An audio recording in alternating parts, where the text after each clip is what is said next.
Hello, everyone. Welcome back. It's been 3 weeks, 21 days, a truly magical number. And we are here today with Liam Andersen. Hello, how are you, Liam? I'm awesome. Today is a day where I have way more time for coding than the past week, and I already took some time in coding, and I will even more later afterwards. And a few moments ago, let's say 20 minutes ago, um, I solved a coding exercise, which was taking multiple concepts from multiple sections of the course, and I solved it without any hints. I was really proud that that it was like in German we say transfer exercise, so where you it was basically something new that I haven't seen before in this combination, and yes, I was very proud, and I was like, oh my god, I can code. That's awesome. And And what concepts did you have to put together to solve that exercise? so I can screen share if you want. Sure, let's do it. 1 second. Full screen. And I'm just gonna quickly share it's from this course, the Web Developer Bootcamp from Cold Steel. It's a great course on Udemy for anyone who wants to get into programming. Pick that one up. It's very good. yes, I can highly recommend. But be aware that you might you might be confused sometimes by the self-deprecating humor of code. Can Just, I put your screen into the stream? Is it ready? yes, the rainbow exercise one. You see Yes, that? I'm gonna put it on stream though, if it's ready. Yes, it is. Uh, Sweet. just I have to before I get into that, I have to say something about the code steals self-deprecation at some point. Like he in the past few videos, or let's say maybe in the past few sections, he started to always at the end of the video say like, okay, I'll stop talking now. Bye. Like it's always like, and it's like, what the fuck? You're sharing like highly uh, highly interesting stuff, and you're like, I should stop talking now. What the heck? um, so anybody who's listening now, I can just encourage you to speak nice to yourself. This helps me on my coding journey as well as other journeys that I'm at. Just a little side note. Yes. If you can you zoom in a little bit in your screen? Yes. And about that with Code, like, yeah, he's one of the, if not the best teachers out there. But that's definitely one of his drawbacks that he lacks a little maybe self-confidence, I would say. Yes, I would agree. Yeah. Yeah. So what was this exercise? Let me see if I can. Oh yeah. The description is here. What I had to do, I had to I have a we have a span. We have an H1 with a with spans around each um, letter, and I should use JavaScript without touching the HTML and iterate over all of the letters and change their colors to the colors within this array that was pre-given, and so I combined the document query selector all of the span elements, um, defining them as a as a const, so I can later use, because I remembered that if you select multiple I don't know, elements with query selector, or query selector all, because with the normal one you only select the first. With query selector, then it gets put into something that's all like into the same structure as an array. It's not the same as an array as far as I understand it, but it gets returned as an array, basically an array of all the spans after each other. Then I use the for loop to go over each index of the span, quote unquote, array. And I was like, is it an array or is it not? Because code said it's not, it's technically not really an array. And I just tried it out to put, so my first try was to do 2 loops. One loop over the colors array and one loop over the spans array. And I tried to nest the loops inside. And I was like, no, then each round of the outer loop, then the inner loop, it probably won't go further. It will start over again probably. That was some of my thinking, and I was like, it looked a bit weird to put 2 loops into each other. And then I was like, can't I just use the index of one loop to toggle or to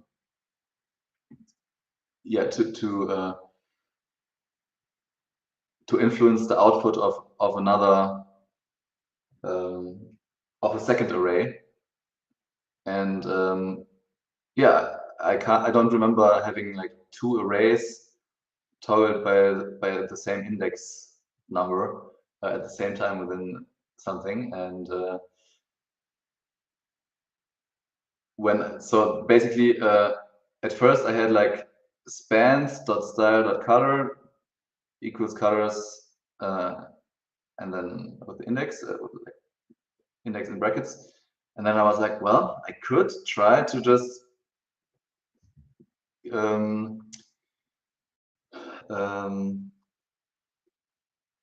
see if I can get different, like if I can, what's it called, iterate over the spans array at the beginning of, like, because I haven't seen like an index and then afterwards a method. I have seen like round brackets and then afterwards dot methods, but I haven't seen like square brackets with methods afterwards and with the index thing. And then I was like, okay, let me try to put in. So I basically had this before, and then I was like, okay, let me try it. I think wrong keyword, and then it turned into a rainbow, and I was like, oh my god, it was. So yeah, I was happy because, as you can see, no hints and no solution. That's great. And yeah, by the way, if you would have done 2 loops and first iterated over the, let's say, colors first, and then in the inner loop iterated over the array, what could have possibly happened is that all the letters would become violet, right? Because in the first iteration we are with red, then we iterate through R, A, I, N, B, O, W and make them all red. When we go to orange, make them all orange, right? And so on until they're all violet. So it's totally correct what you did. But you loop over one array and then modify the other array. And the great thing is because Rainbow has 7 letters, right, and there are 7 colors, it just perfectly, goes well. Yes. Why would you say it will become violet? I would have thought it would have become red, because if you put two inside of each other, isn't the second one like, is it um, like, I just don't know what the dynamics are of nesting loops. Aren't I would have thought that they the inner loop would start over from the beginning and wouldn't Yes, so it depends on how you would write it, right? But let's imagine you write the outer loop loops through the colors, and the inner loop loops through the okay. spans. Yeah, I had it the other way around first. What if the inner loop loops through the spans, and then the other outer loop loops through the colors? Let's see that. So we would have R, and then we would make R red, orange, yellow, green, blue, indigo, violet. So I think it would be the same result. I think they would still all be violet because the previous colors always get overridden. Okay, let me think through that. So so both loops go through everything though. Yes. But then Okay. also it depends on the implementation, right? But let's say with the naive Okay. implementation that you have here, if you would have done another index J, and then one of the two I's that you have in your as variable assignment, you would switch one of the two I's for a J, then definitely what would happen would be all of the letters would become the same color. Yeah. Now I can imagine how that works, because the outer loop only starts over when the inner loop is finished. Is that right? Well, let's talk through it. So let's say we do colors first and then spans, right? So we start with the first color, red, and we go through all the spans. We make the R red, we make the A red, we make the I red, we make the N red, and so on until the W. Then we go to orange. Now we make the R orange, the A orange, the I orange, Yeah. all the way up to the W. Then we do the yellow, then we make them all yellow. Then we make them all green, blue, indigo, and finally violet. And that way, when we do the loops that way, all of them will end up violet. If we do it the other way around, where we first iterate through all the letters, we would first take the R, but then we Yes. would make the R red, orange, yellow, green until violet. And then with all Yeah. the other letters the same way. Yeah. I definitely get that. So my at first I thought that the inner loop would only go once and then waits for the outer loop to go again. But now as I understand it, the inner loop, the outer loop only restarts when the inner loop is finished. Is that right? Yes, exactly. Yeah. Okay. Got it. Okay. Now I understand a bit more about nested loops, but are nested loops used often? Probably not. No, like I literally only recently used it this year again after not having used it for I think almost 2 years. Okay, got it.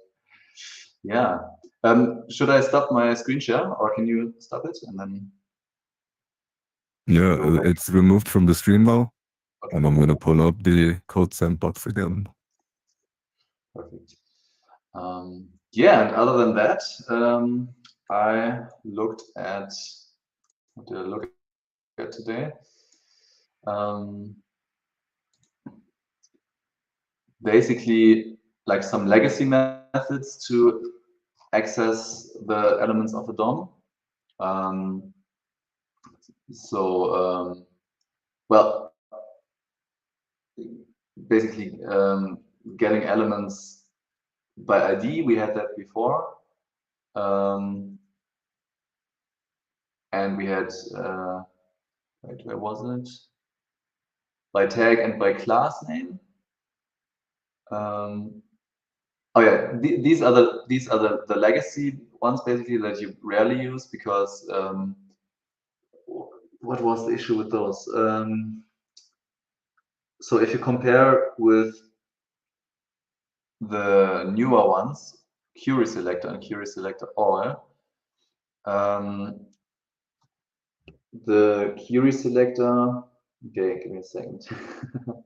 What was the difference? Elements.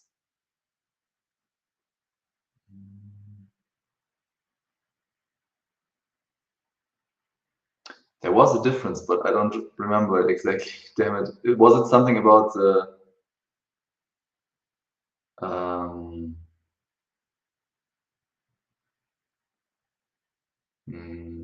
No.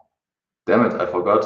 I just looked at it like an hour ago, but I forgot Doesn't what. matter because, but if it's legacy, then by definition it's very likely irrelevant. And now that you've seen it, if you ever come across it again, you will remember it. Okay, I think it might help me to understand query selector and query selector all better to know what it's not. But do you know the difference? Between query selector and query selector all, yeah. So No, I but think between get element by ID, get element by get elements by tag, get elements by class, and yeah. and the query. So the get element versus query. What's the Oh difference? no, I don't. But that's also something that you again, like, neither of the two you will use like ever. Okay, okay. Yeah, code says that query selector all sometimes is used to change like styles of multiple elements on a site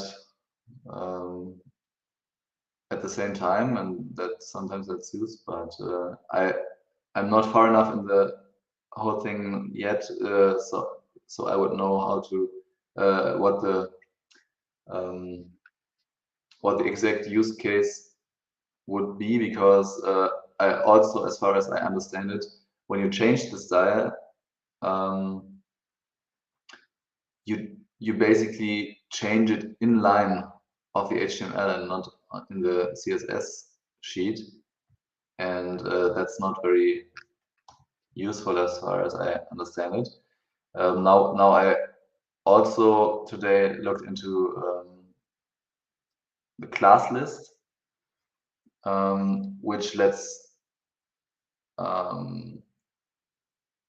you change the class of elements with using query selector, and by doing that, it's as far as I understand it,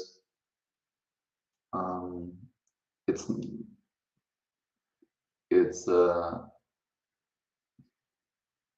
you're using CSS basically instead of HTML inline styling. So that's a step better, but I don't fully get yet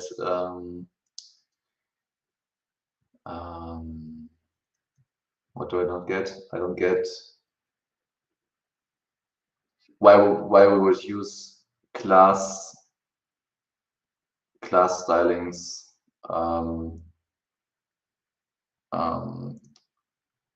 through the DOM, through the document dot through the query selectors. I don't understand it So I just looked it up, and fully. as I don't far know. as I can tell, the only difference is that query selector always only retains the first element, versus get element always returns, so can return multiple elements. And then also the differences in the syntax, right? With get element, you need to know what you're grabbing. So if you want to grab the ID, would do get element by ID and then maybe full, versus with the query selector, you would be like hashtag full to select an ID. Okay.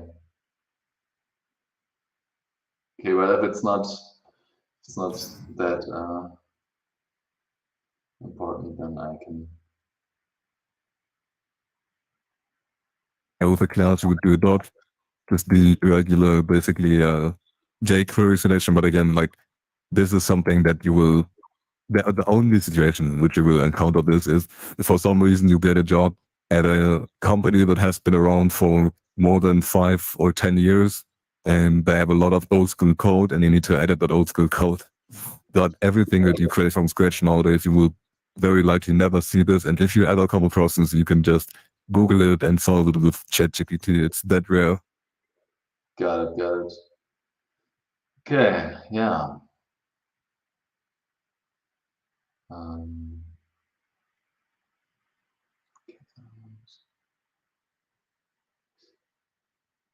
do you know if I can use methods after get element by ID? So, for example, get element by ID main heading dot inner HTML. So there wouldn't be a method, right? Like .inner HTML would be changing a property. A method only happens when you use the round brackets. Got it, got it. Okay, but can you use like property changers like inner HTML? Maybe, probably. I don't know. Again, like I haven't memorized how to use these. Okay, yeah, anyway, if it's not that important, let's not waste time on that. Yeah, it's again Okay. like a lot of the stuff in the beginning is just cool. I learned that it exists, and also cool now that I learned the modern way a little bit later. I appreciate how much easier the modern way is. Yes, yes. Yeah, I mean, I might want to work in like cybersecurity great companies at some point, and I heard that some of the code is written in very um, um,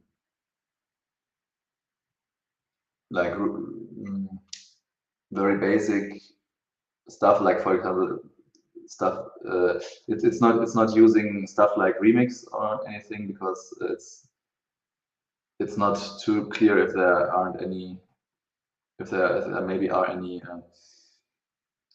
security holes inside. So I don't know if I would need to learn like older languages or older coding styles for like highly secure code, but yeah, Yeah, I if think that's a problem to be solved when you get there. exactly that's what I want to say. Yeah. But the thing is, my deadline is coming up, so let's do Yes, a lightning round, and then we got our thing here. yes, that's it for today. Oh, nice, perfect. Nice. Awesome. So I think the main things of the stream today is, as you and everyone who learns JavaScript comes across more and more code, you will find the rules and you will understand what are the limits of the language, and your understanding of the language will become better and better, because you will then see, oh, okay, I can access a different area in a loop that was from another area, right? As you learned here. And some of these things like, okay, what scope affects what, and when does the inner loop finish, and what does, well, basically start from scratch first, the inner loop, the outer loop, all of these things, the more you come in contact with them, the more you will just develop an intuition for these things that will help you to understand programs a lot faster.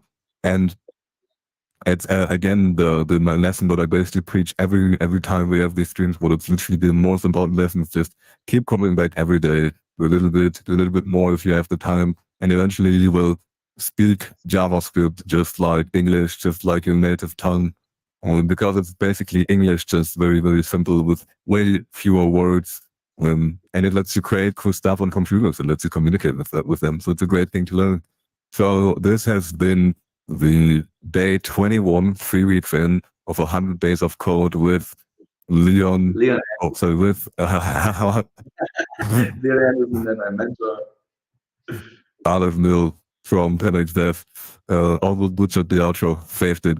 Cool. Thank you everyone for tuning in, and we'll see you guys tomorrow. Bye bye.